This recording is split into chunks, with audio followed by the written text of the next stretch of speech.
Christmas is such a lovely time. It's a time when all the family get together. It's a time when you talk about the old days. It's a time when you all share a meal around a table.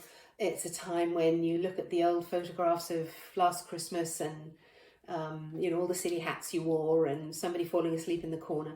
That is exactly what Christmas is all about. Families coming together, spending time, and just being with those that you love.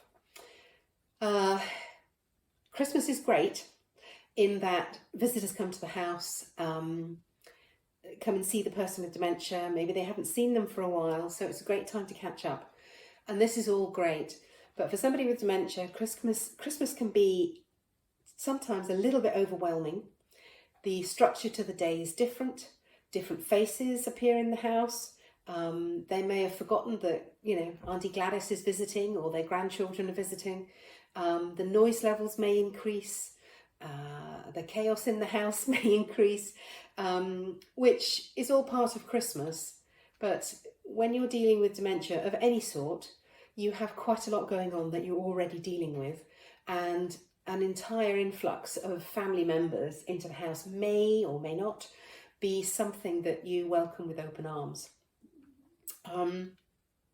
So in order to make Christmas more dementia friendly, you might want to have some space set aside. So if your person with dementia is looking a little bit uncomfortable and maybe there's just too many people in the room, or there's too much noise and too much stuff going on, you might want to just have a quiet room where they can go and just have a little time with maybe one person who will just come and quietly chat with them, or do a crossword puzzle together, or do the Sudoku.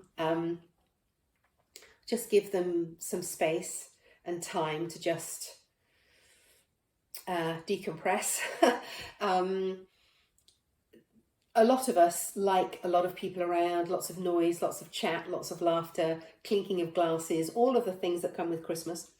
Twinkly lights, music playing, you get the picture. But sometimes some people with dementia just find that overwhelming. And, we want everybody to be happy at Christmas. So provide a little separate area for them to go to. So if you're all sitting in the kitchen chatting, perhaps they could just go and sit in the sitting room if they want to. If they want to sit there and chat, that's brilliant. But if they are looking a little bit overwhelmed, do the kind thing and say, do you want to go and sit in the sitting room, and I'll just turn the fire on and you can maybe have a little nap or something. Or you can read the paper or whatever it is they want to do. So do make it a dementia-friendly Christmas, dementia-focused. Heaped plates of food can also be overwhelming. So maybe provide them with smaller portions, ask them how much they want, but maybe provide them with smaller portions and then they can have more if they want more. There are always too many roast potatoes, aren't there? So there will always be seconds if they want it.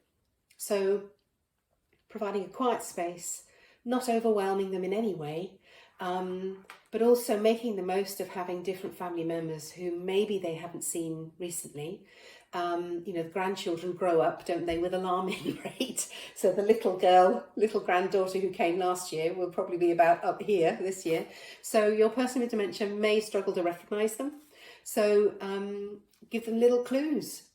This is your granddaughter, Jess. When you saw her last year, she was down here, but now she's grown and she's this tall. And then maybe Jess can sit down and talk to their grandmother, grandfather, and talk to them about what they're doing. So it's a great time to reconnect, and people with dementia like to reconnect, but maybe in slightly smaller measured doses than possibly before. But do include them, do get people to come and visit them, but maybe just on a one-to-one basis rather than a whole group of people all at once.